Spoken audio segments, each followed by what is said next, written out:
ancient admixture. Explore the traces that ancient migratory movements have left in your DNA. If this analysis will help you understand how various regions to the world have contributed to your unique genetic heritage. We have here so Asia, Meridian. What's this? 90 West region? Where's West region? West region? That's the Western.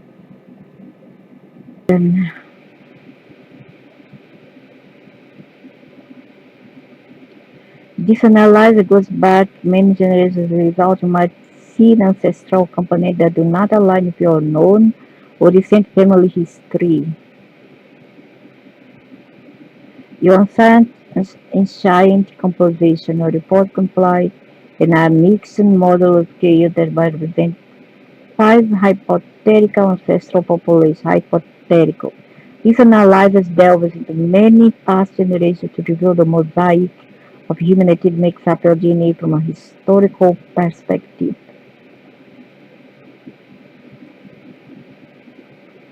So here he compares me with so many people from different regions of the world and your sample. What's this? West Eurasian, 90%. Iberia, 90%. Northwestern European, 90%. British, 91%. Eh? How come British is more? The UK, 91%. Tuscany and Italy, 89%. You know, why didn't they put the British on top since it's more? Maybe because there's a lot of Latin people in Brighton.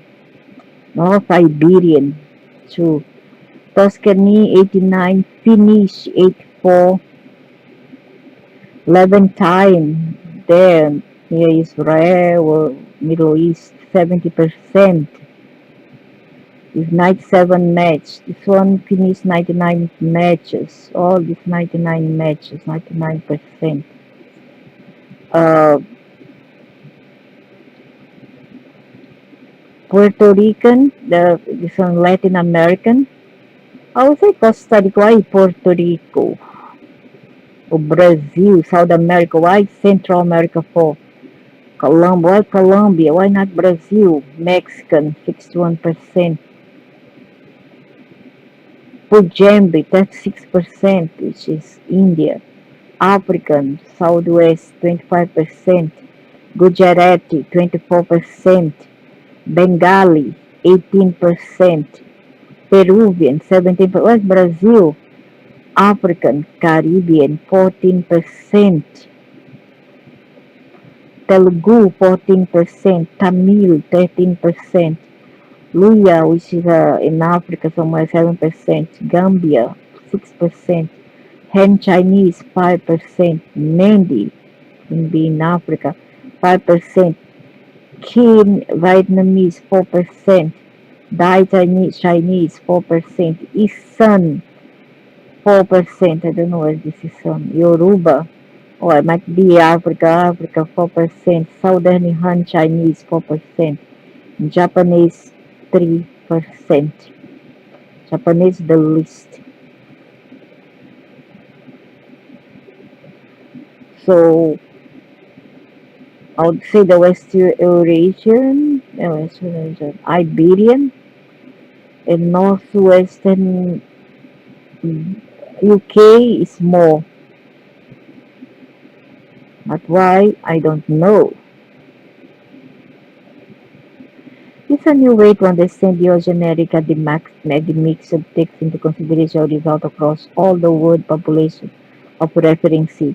By looking at similarity, dissimilarity with them, by looking at your similarity slash dissimilarity with them and painting your ancestral shape Facial shapes are unique to you, but many other populations within the same continent will show a high overlap.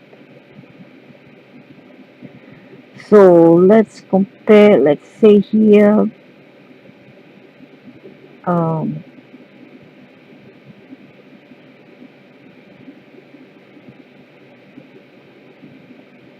how to compare now.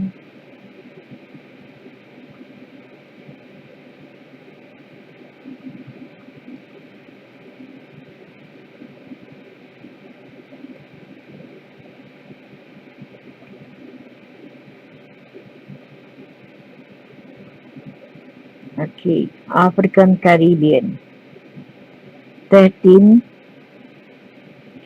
African ancestry, 18%, Bengali, 22%, even more, Thai Chinese, 16%, even more.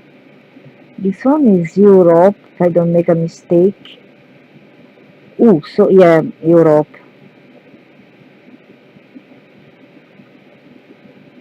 Central Europe, yes, Central Europe, Han Chinese, so Europe win. Southern Han Chinese, 16%. Colombian, 82%, which is South America, okay, but could be Brazil, of course. Isan, 10%.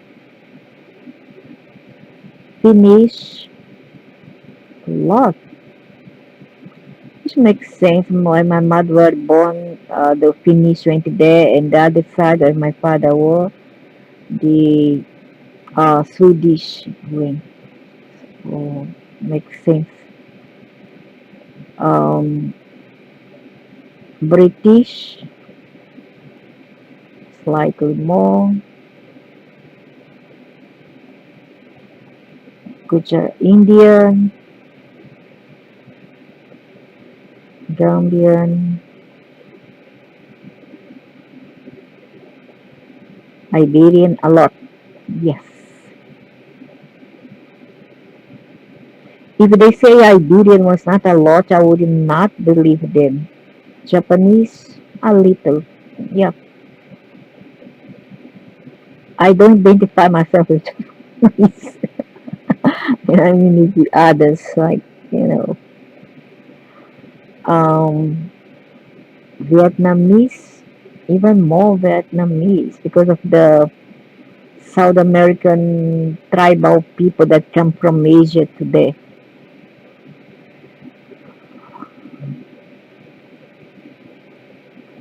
Part of this one, Africa have not much. Puerto Rico, no, no, no, no, no, no, no, no, no, no. Okay, Peruvian, which is again is Brazil. Oh, Mexican, oh,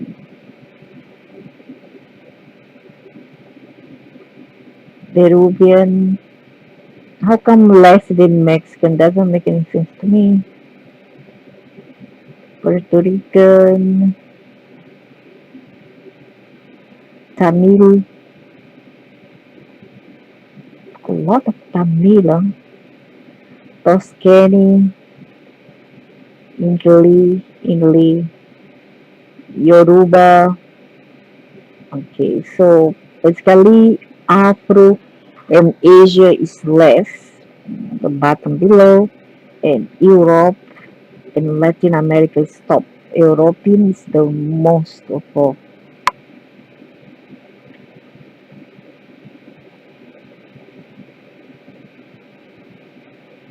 The Neanderthal, I have 2% or more.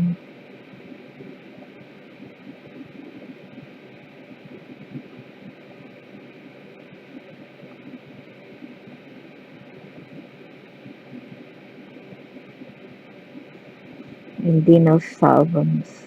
Dinosaurs.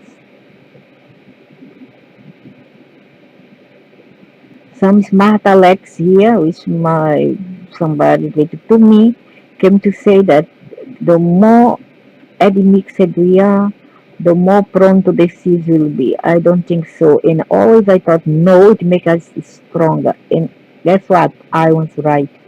How high the genetic variability? Having high genetic variability is protective. It's protective. Not a downside, but it's protective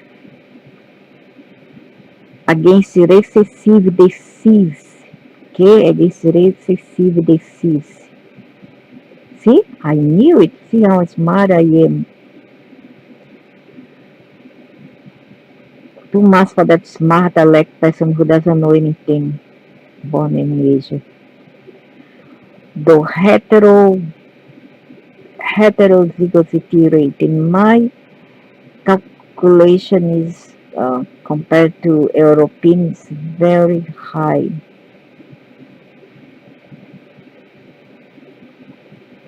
See, you are 1.5 above the European average. So here, why I have all these people here. Yoruba in Badan, Nigeria, Lunya, Gambia, main reason, although in few small portion compared to the others, and some in Latin America more than Afro, of course.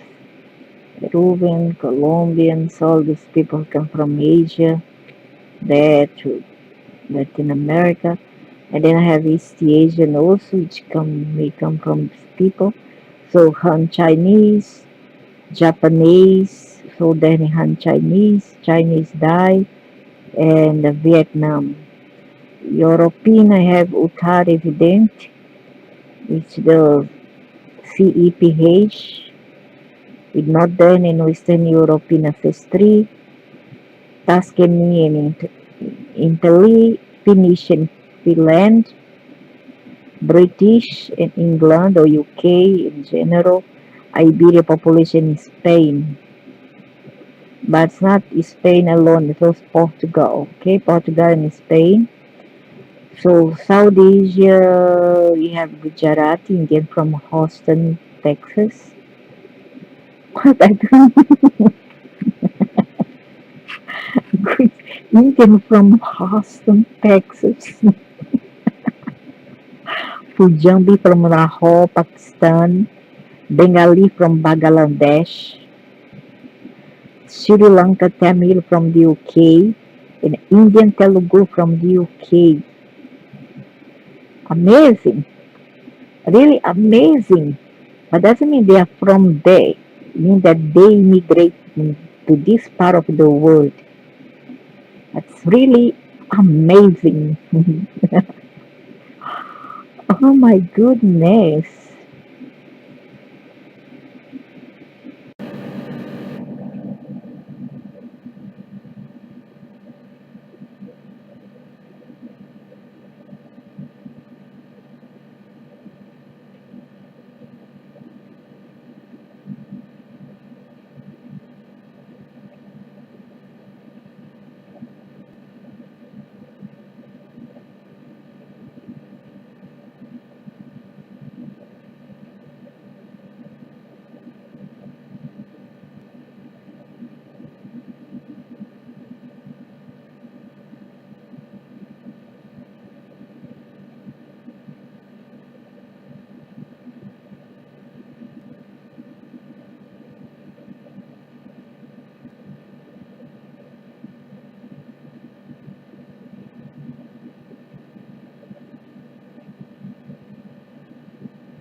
Basques,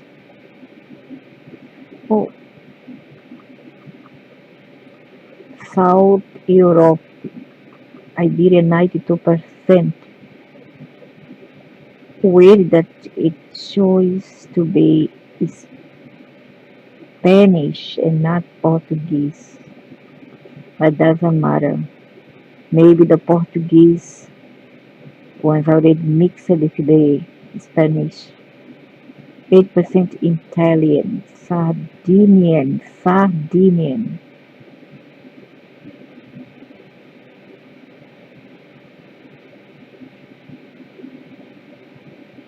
Aragon and Valencia, Basque, 33% Basque, La Mancha.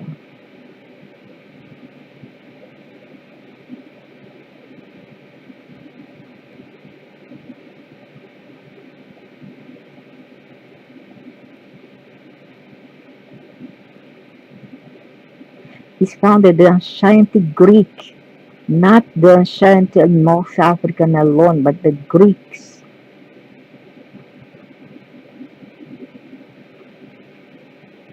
The Roman, the Celts, Visigoths, and the folks from Central Europe. Oh, also people from North Africa, correct? But something that Iberian is only North Africa. That's the problem. But also it makes part of, like I always thought, is Greek and Greco-Romans. And this makes the person a very strong, willingly person. Visigoths, South Central America,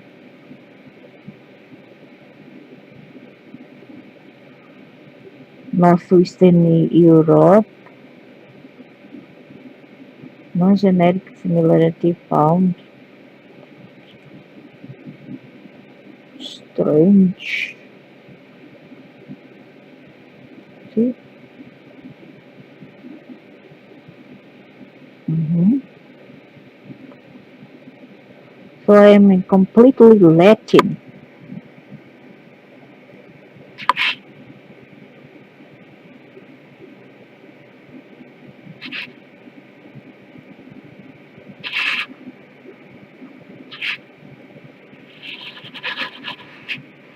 Not recently. Um, no recent similarity with these people. Yeah. I have only ancient. That means I have a trace of these people here, but from my distant relatives, distant ancestors.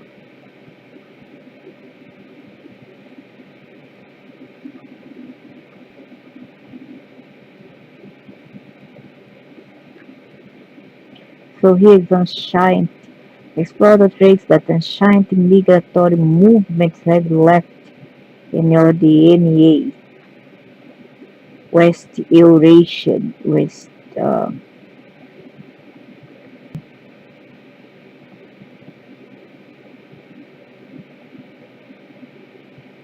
those are my ancient trace of ancestral that left their marks. This, this analysis goes back many generations, as you might see ancestral components that do not align with your known or recent family history.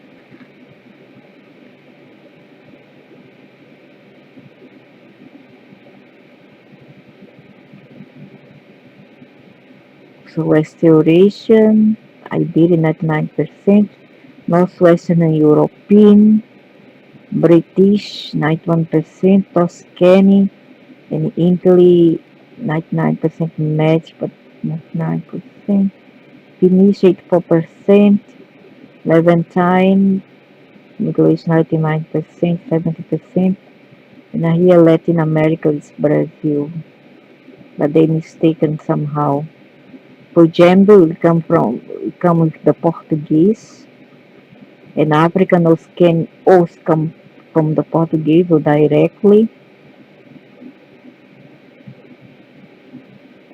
This one is Brazilian, Tamil. This one is from the people there, the native people, not say native, but tribal people in South America, I mean. This one also, oh, 99, 91%. A lot. Japanese, 86% Japanese. My God. 95% Yoruba, 95%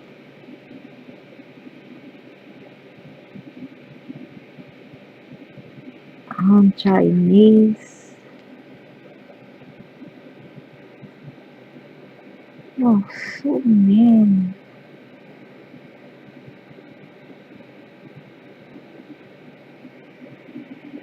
Gujarati, Jambi.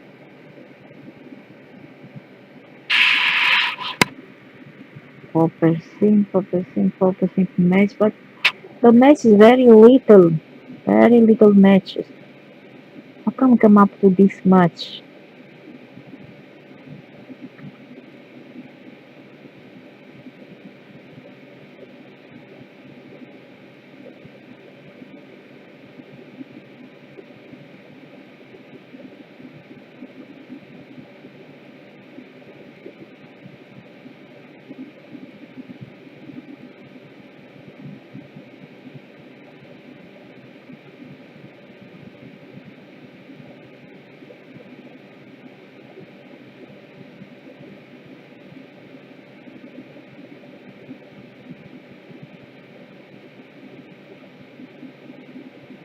Some European,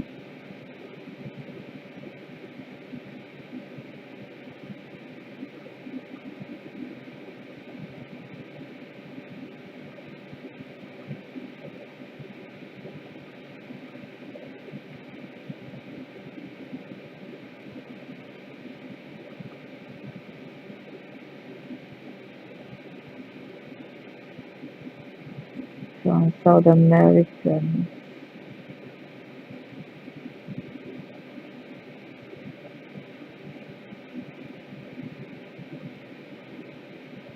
So many Finnish, which makes sense given my mother place of birth, where the Finnish people went. And also my place of birth, the British came over. Gujarati. So all the others don't have much. The Europeans are the most.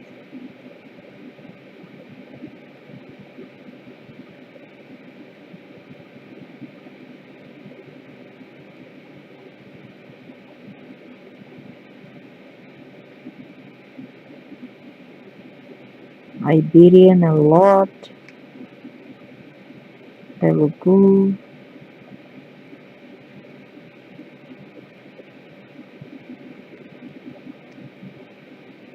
Latin American, okay. Tamil.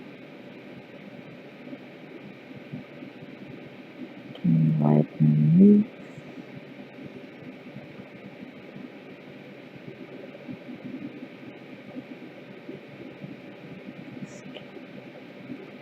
Italy, a lot of Italian.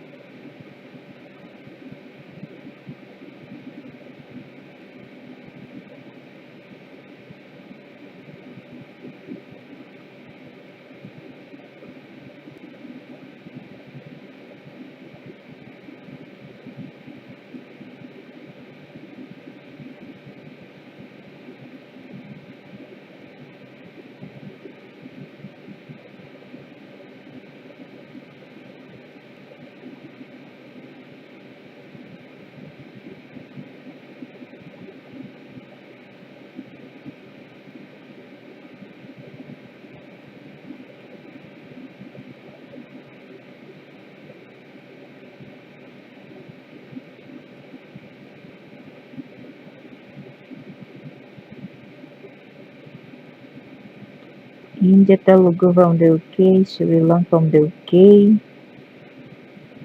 Punjabi from Lahore, and Gujarati from Texas. Amazing. Gazooks.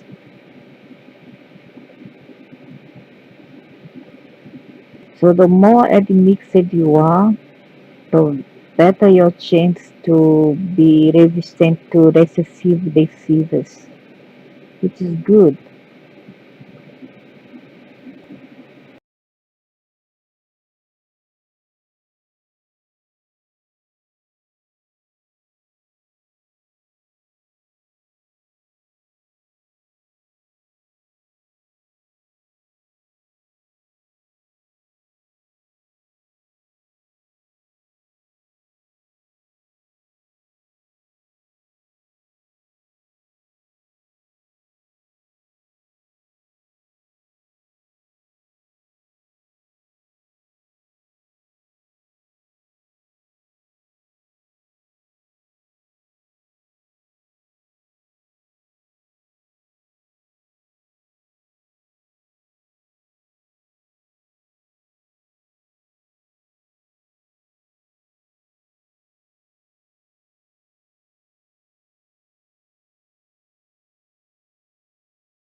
Another giant bloodlines bloodlines test, this time around from Genome Link. And here we have the Pleistocene era.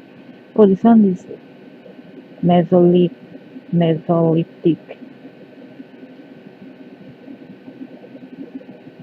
The Mesolithic post period is a technological, cultural age and human prehistory. Was called the Middle Stone Age, although roughly its beginning coincides with the start of the Holocene geological epoch, since it marks a cultural transition of the human population from the upper Paleolithic cultures to newer but still stone tool technologies. Its beginning and end dates are more flexible, depending on when populations of different geographical areas adopted the new culture technology, while the beginning of the Holocene epoch around this time for 50. So I have a very little percentage. Mesolithic, one era, post era.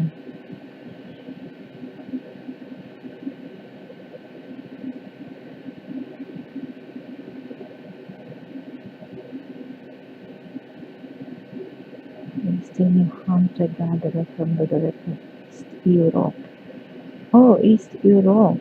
So the comparison to the Paleolithic, the hunter-gatherers transitioned from large mammal hunting to a more general hunter-gatherer lifestyle, focusing on medium-sized or small-sized animals. The heavy-shaped stone tools were substituted by more sophisticated microliths. The variation in habitats led to great socio-cultural diversity. The application of the so-called microborean blow technique to produce bradoliths became widespread all over Europe. It suggested that the Scandinavian peninsula was colonized from two directions, from the European mainland by the western hunter-gatherers who created the Posna uh, Hensbaka and Komza technologies, and by the eastern hunter-gatherers from the directs of East Europe who created the Kunda culture. Both the eastern and western hunter-gatherers possessed the advanced maritime technology, constructing boats and colonizing the archipelago of Scandinavia. Oh, why is that? No, not the Vikings. It's pre-Viking. The most widespread tools of the European hunter-gatherers were the end scrapers, borers, burins, bradwits, and flax. All of these were used to fall and debark trees and to construct canoes. Besides, they constructed bone, angler, and wood tools, for example, fishing hooks from antlers and needles from bones. Bows and arrows were used to hunt red deer, oportang, ibex, wild boar, and auroch. In the early Mesolithic, in comparison to previous periods, coastal human populations started exploiting marine resources. Mesolithic humans became more focused on plant resources such as mushrooms, tuber, hazelnuts, white peas, and lentils. The hunter-gatherer groups were mobile, usually dwelt near rivers and lakes, and their settlements covered several hectares, inside which the camps were used over centuries. The burial rites of Mesolithic one period people consisted mainly of simple um, inhumation with personal ornaments. The Mesolithic one period ending roughly coincided with the beginning of the geological Atlantic period, which was the warmest and the moistest period of the Holocene. So now let's see the Pleistocene.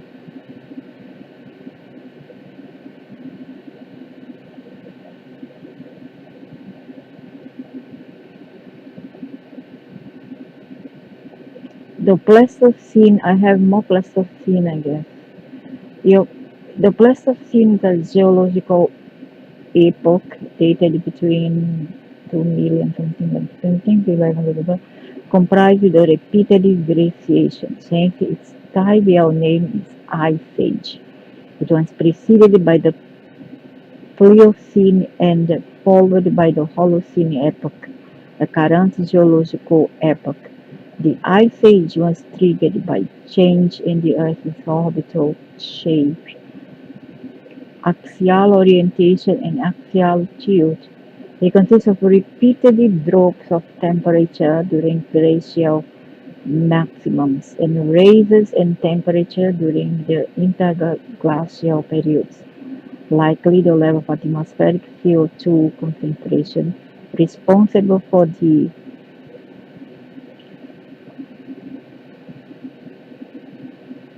Pleistocene is a geological drop during likely the drive of atmospheric release, glycation slipped by changing the Earth's orbital shape, axial orientation, and axial tilt. And for greenhouse effects, which determine temperature changes in the Pleistocene.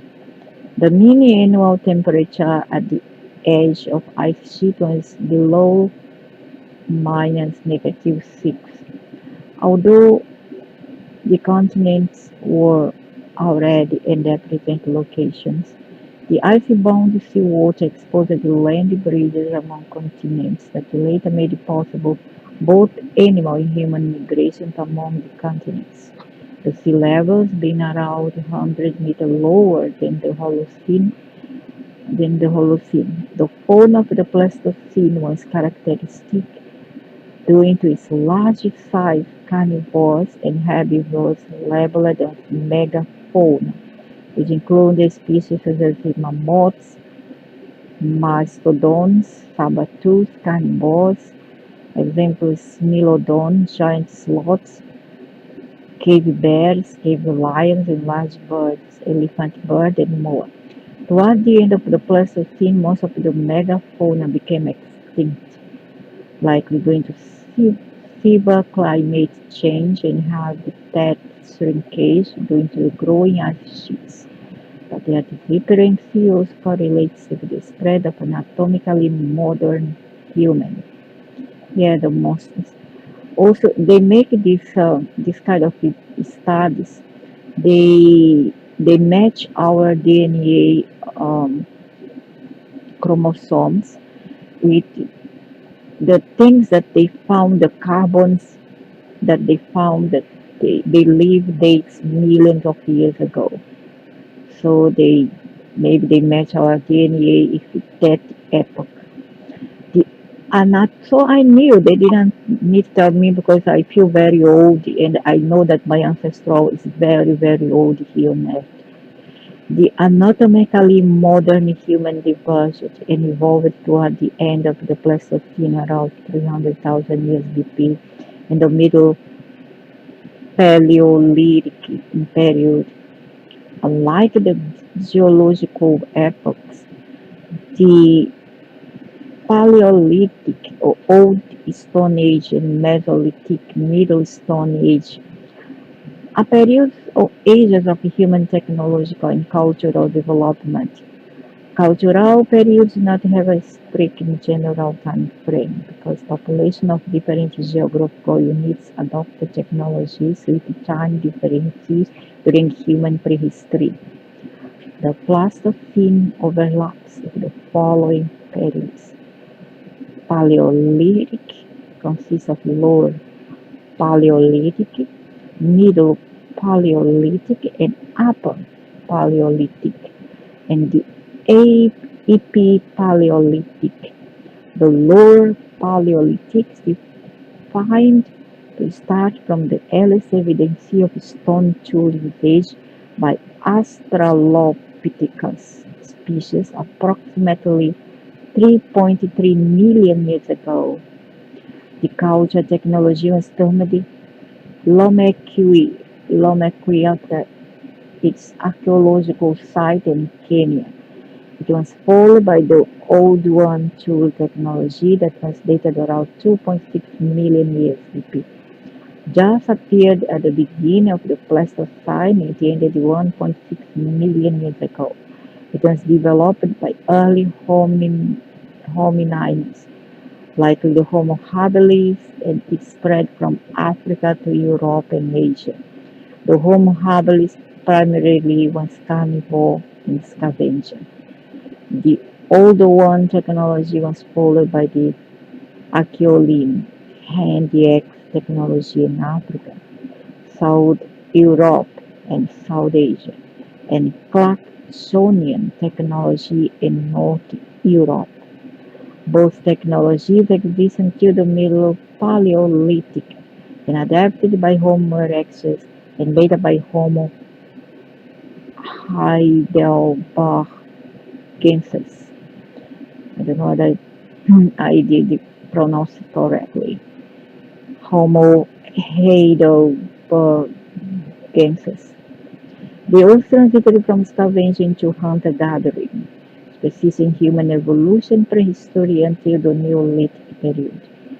The use of fire is connected to Homo erectus, the earliest evidence dating back millions years BP. From the Homo erectus from a common ancestor to the Homo erectus involved the Homo antecessor, Homo naledi, Homo neanderthalis, Homo denisova, and finally the anatomically modern human, the Homo sapiens 2. The Homo neanderthalensis, which I also have DNA these beings, very little I still have, much more than the Pleistocene or the other monolithic, Mesolithic era ancestral, but I still have Neanderthals and I do have Denisovans. The eldest remain date to be about 430,000 years BP. They created the Monsterian tool industry, were able to make fire with various food cooking techniques, craft simple clothes, and use medical plants. Had their special cave painting, bone flute made ornamentals, likely had a spiritual belief and language. In comparison to the anatomically modern humans and more robust than cold adapted with a smaller brain case. Because they had small populations likely suffered inbreeding and genetic drift. Although there is considerable evidence of interbreeding with the anatomically modern humans, at least in two time periods. Thus, the sub-Saharan modern humans have around 1.34% Neanderthal ancestry. I have to something. They also interbred with the Siberian Denisovan archaic. Also have Denisovan archaic human species. They became extinct in the Upper Paleolithic, approximately 40,000 years before being outcompeted by the anatomically modern humans. The dinosaur hominids inhabited Siberia in the lower and middle Paleolithic. Little is known about their anatomy and culture. However, genetic analysis indicated interbreeding not only with Neanderthals but anatomically modern humans of Asia, having high trace in Melanesians, Papuans, and Australasians. Their introgression into modern human occurred in two occasions. The Middle Paleolithic period roughly spans between 300,000 and 30,000 years BP. Although there is considerable difference among the regions and continents regarding the adaptations of Neolithic technologies, The most accepted theory is that the anatomically modern humans started their out-of-Africa migration during the Middle Paleolithic. Yeah, but doesn't mean that that wasn't humans around here already. And there were humans around here already. Some scientists propose that early modern humans developed religions, beliefs, engaged in trade with each other, and likely they had an egalitarian social system similar to modern-day hunter-gatherers. They competed with large carnivores and hunted large prey with prototypes. The Middle Paleolithic humans' activity finally reached the extinction of megafauna.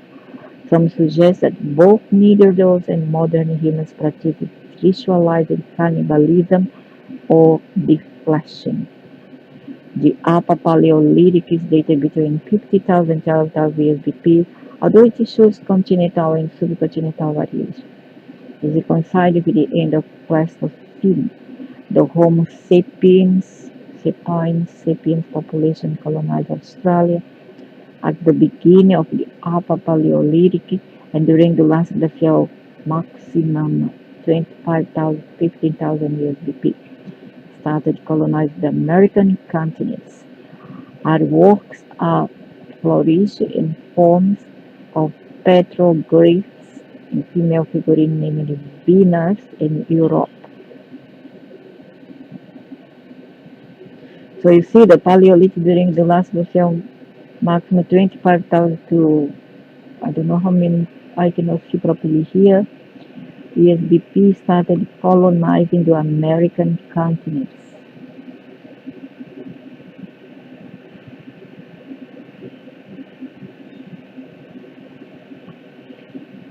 The form of petroglyph, female figurine named Venus in Europe, while in Africa the first evidence of mining activity and mathematical artifacts appear.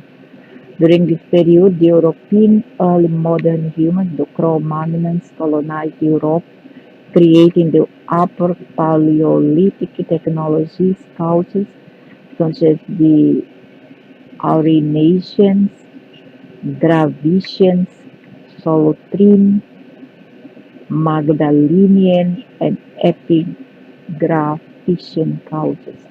The last glacial maximum is followed by rapid warming and marking the beginning of the Holocene.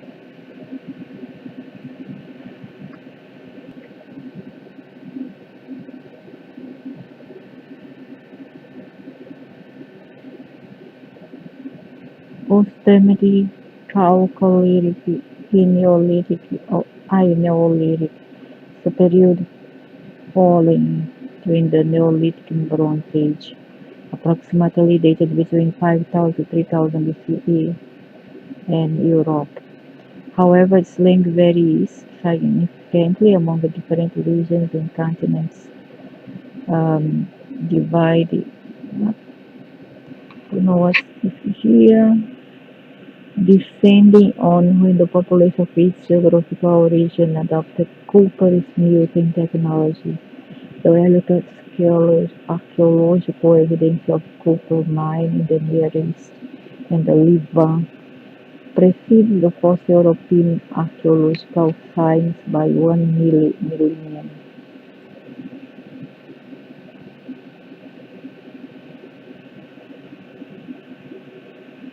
The Copper Age was termed the Chalcolithic, Eneolithic, or Ironolithic is the period falling between the Neolithic and Bronze Age, approximately dated between 5000 and 3000 BC in Europe. However, its length varies significantly among different regions and continents depending on when the population of each geographical region adopted copper smelting technologies. The earliest archaeological evidence of copper mining in the Near East and the Levant precedes the first European archaeological finds by 1 million. The Copper Age is also represents a transition from farming societies to state societal systems that were centralized and governed by the political elite. And the fertile crescent in Mesopotamia emerged the Ubaid civilization, the Sumer civilization in North Africa, pre-dynastic Egypt, Southeast Europe, the Proto-Minoan Crete, and Southeast Asia, the Birhana and the South Asia, the Birhana and Megarth civilization. It was suggested that the smooth use of copper was invented and applied independently in different parts of the world. The use of copper did not replace stone tools, but they coexisted, completing each other in Copper Age. In Europe, the start of the Copper Age overlaps with the migration of Eastern Europeans, the Yamnaya steppe pastoral population, who introduced the Indo-European languages to Europe. In Europe, the steppe pastoral created the Cordware and Bilbica cultures. It's predicted that the migration usually male biased who intermarried with the pre-existing Neolithic culture females, and in many parts of Europe replaced almost entirely the Neolithic and Mesolithic male lineages. However, this stupid male, every time they do this, they just cannot stick to their own group. However, copper use was not imported by the immigrants. It existed independently in multiple parts of Europe. The earliest European culture started copper smelting, representing a transition from the Neolithic to the Copper Age was the Turdas Vinca. I don't know what's properly pronounced, Turdas Vinca culture that flourished in the oh, culture that flourished on the territory of present-day Romania, Serbia, Bulgaria, Greece, and Macedonia. They were agriculturalists with advanced land use and ceramic techniques, but they only used copper ornament to cover pottery. Related copper age cultures are the Cucuteni Tripilia culture and the Varna culture, unlike in the Fertile Crescent. In Europe, the use of copper was not associated with urbanization. Likely at the beginning, copper was used only to make ornaments due to its eye-catching color. It became popular due to its relatively easy manipulation. It is speculated that the Uzi, the copper-rich mummy found in the Italian Oxala Alps, was looking for copper ore resources, and he met his death around PCH here, PCE, PCE. His copper axe is the oldest complete prehistoric metal blade ever found.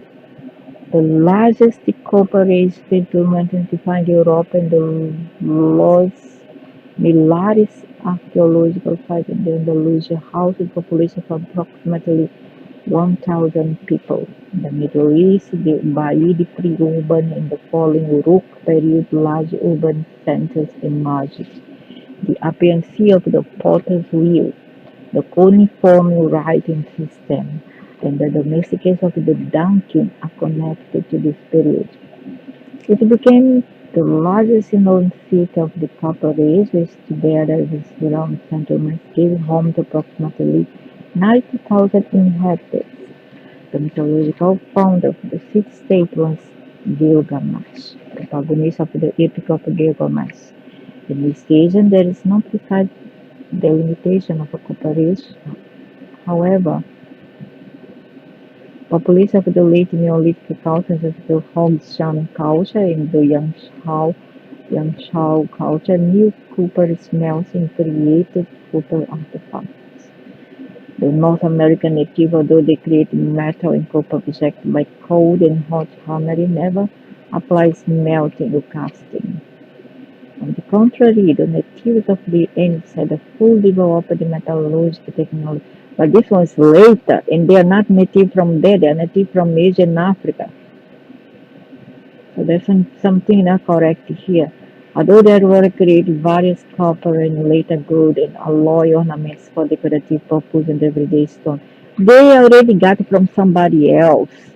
They came from Asia, so they already by then the ancestors knew already of this kind of practices.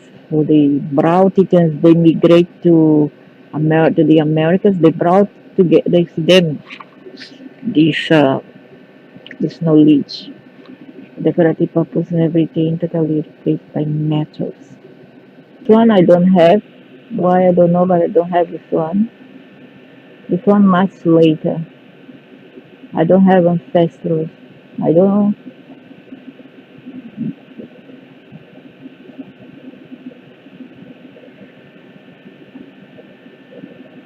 match my DNA.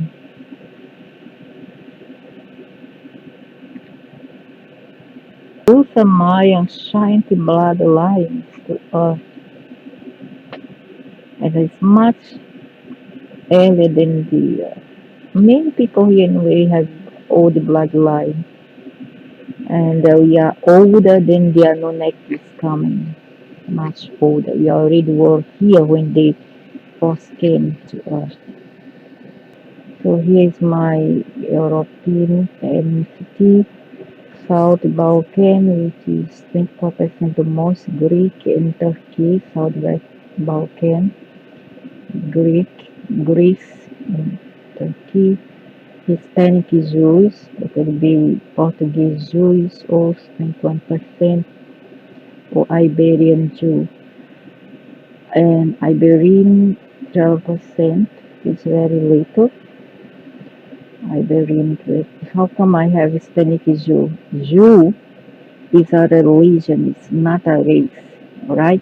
So if I have Spanish, it would be Portuguese. In this sense, I would have Iberian, more Iberian than this percentage here. That's something not correct here. So the Hispanic or the Portuguese perceive already Latins, and they are Iberians. Okay, so something, this one is not a race. Jew is a religion, it's not a race. The race is Hebraic. Doesn't make any sense to me. British 10%, Eastern Europe 6%, and Northern Europe 5%. The match were for Southern England 1%, British 29, Iberian 21 is less than British. Northern Europe 9% matches, and German 6% matches, and Irish 2% matches only.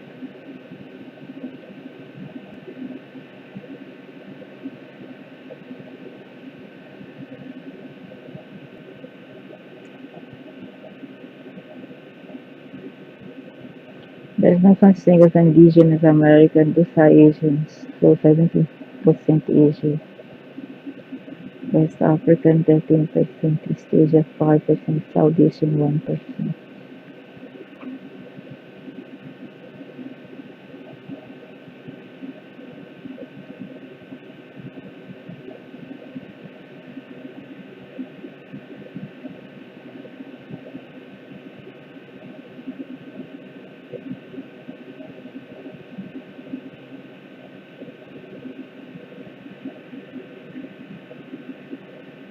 Yeah, they came from Asia.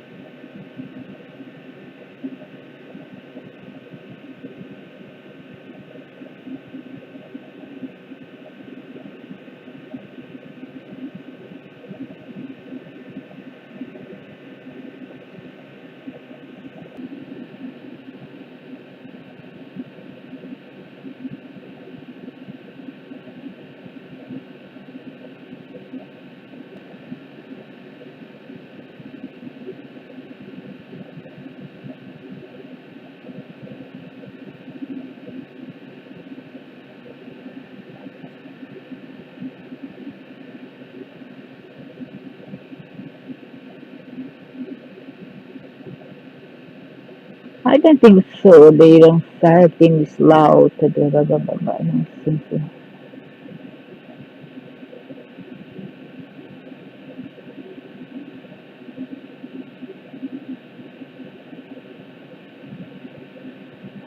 Of course, I'm not 100% white. Crazy. The Viking classification is British Viking, Scandinavian Viking, and a Finnish Viking. I think it's more Finnish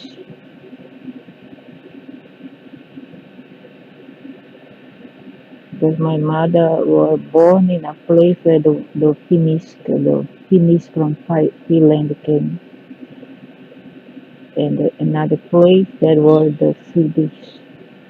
So Slavic, there's a percentage, Finnish, and Scandinavian Viking.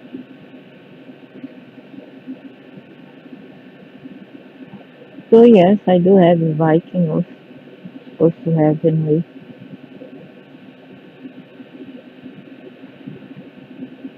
I see my Asian root, Siberian. I see. South Indian, 20%. Thai, 16% Chinese Thai. Vietnamese, 8%, which matches with the South America um, tribal people. They call Indian or Amerindian, but actually they are Asian, Southeast Asian. So that's why I have their genome as well. Burmese, 4%, Levantine, 2%. Turkic 1%. How come I have less Turkic? I don't believe. Supposed to have more Turkic. So I have overall I have more Siberian Asian. That's 3%. And Saudi in Indian. Oh, Chinese 16%. Okay. Not a good. My global ancestry. Greek and Turkey 24%. West African 21%. Native peoples of ants, which not could be and could not be ants. 12% people of Amazon 10%, Maritime East Asian 9%, mainland East Asia 6%, it's China, and West Asia 4%. West Asian would be Middle East, I would say. So yeah,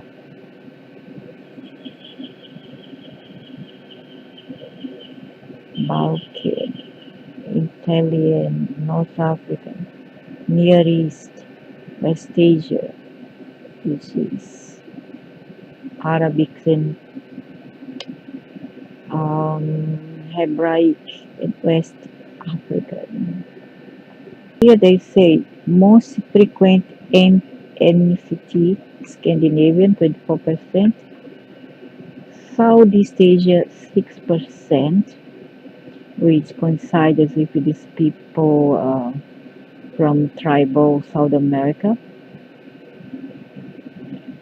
So I don't understand. Most unique ethnicity West African.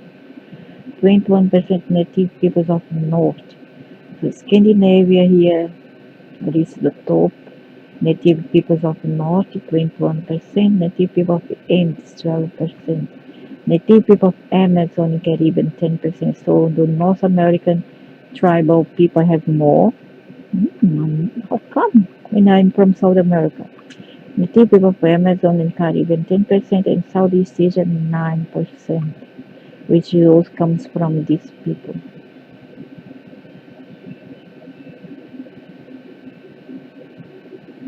Is my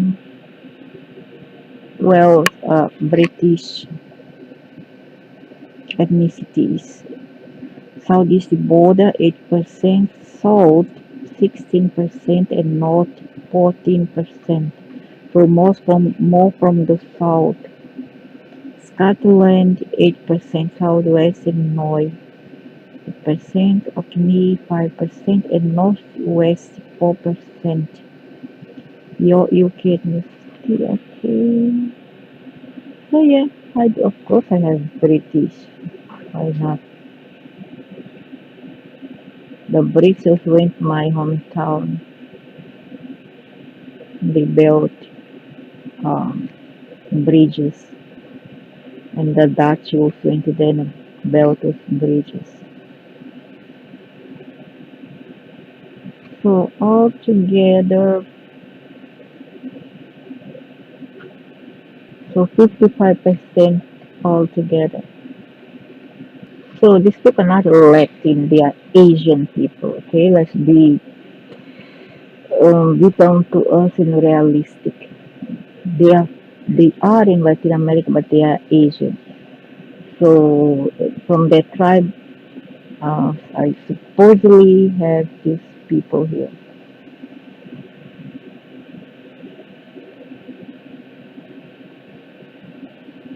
And I'm amazed by this result.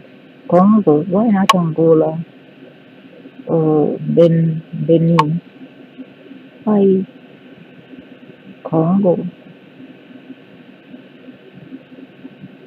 And Ashanti, Iraq, megalith builders, 31%, bronze age jihadists, 22%, so megalith builders.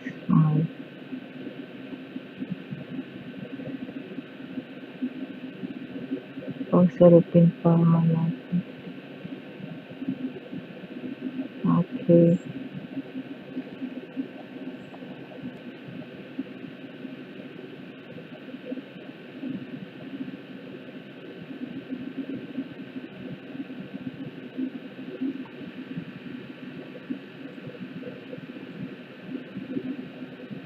Mm,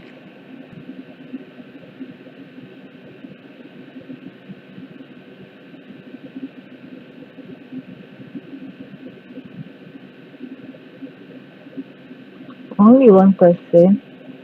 No, I have more than that, much more.